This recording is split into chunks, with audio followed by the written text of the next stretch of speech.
চিন্তা ছিল না যে ক্যারিয়ার হবে বা সামথিং, বাট হয়ে গিয়েছে ভালোবাসা প্যাশন থেকেই, বা সবার অ্যাকসেপ্টেন্স ছিল, দ্যাটস ওয়াই। আর সবার মধ্যে একজনের নাম একটু বলতে চাচ্ছি, নীলয় আলমগীর নামে একজন অভিনেতা রয়েছে। জি জি। তার সাথে আপনার বেশ ঘনিষ্ঠ সম্পর্ক।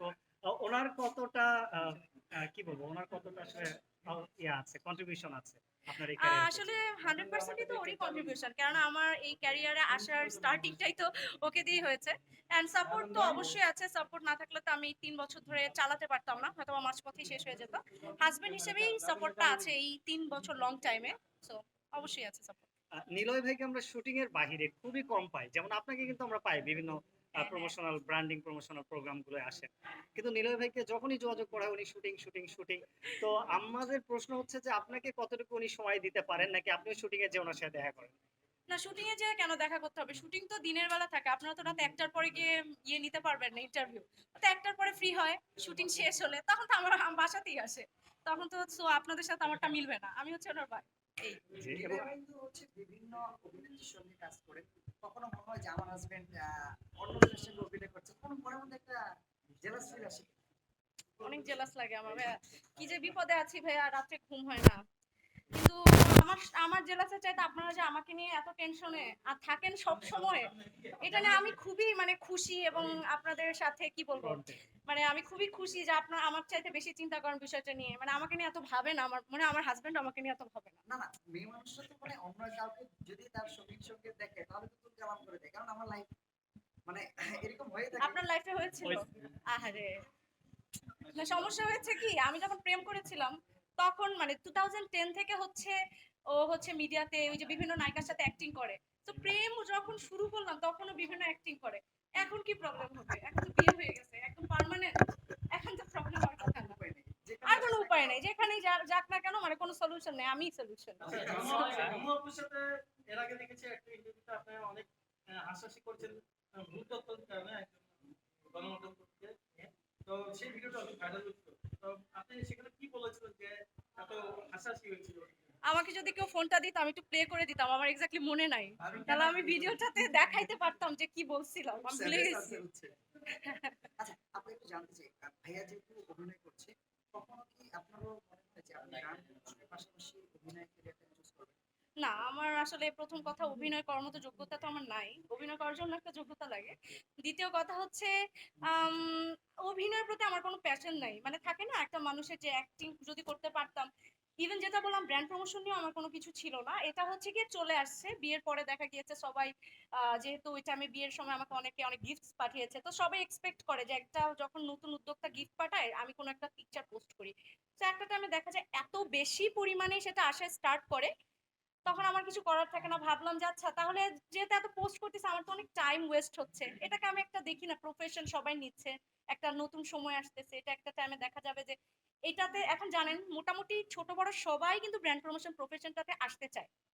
হ্যাঁ, সো ভাবলাম যে আচ্ছা আমি একটু ট্রাই করে দেখি, আলহামদুলিল্লাহ এই তো করছি, এই আর কি। আচ্ছা, নীলা ভাইয়া তো অভিনয় করে একটা বড় অ্যামাউন্ট আর্নিং করে। আমি জিজ্ঞেস করব না কত টাকায় আর্নিং করে। তো সেটার কত অংশ আপনার কন্ট্রিবিউশন আছে এবং কতটা ওনার কতটা মানে যদি ৪ ভাগ করা যায় তাহলে কয় ভাগ আপনি আর্নিং করেন? নীলা ভাইয়া যতটুকু আর্নিং করে, মানে আপনাদের নিলয় ভাইয়া, এটা নিয়ে আমার কথা হয় যে নিলয় ভাইয়া কেন বলে, মানে আপনি বলছেন তো নিলয় ভাইয়া, so আমি আপনার কথা আপনার ভাইয়া হিসেবে বললাম, যাই হোক। সো নিলয় যে আর্নিংটা করে সেটা অবশ্যই 100% ওর কন্ট্রিবিউশন, ওর আমি তো যেহেতু অ্যাক্টিং করি না, সো আমার আর্নিংটা আমার কন্ট্রিবিউশন। সংসারে সংসারের ক্ষেত্রে যদি বলেন আমাদের দুজনেরই 100% কন্ট্রিবিউশন আছে। লাইক আমি আমার আমার যখন কোনো কিছু কিনতে মন চায়, আমার কাছে যদি টাকা থাকে আমি আমার টাকা দিয়ে কিনেছি, না থাকলে ওকে বলি।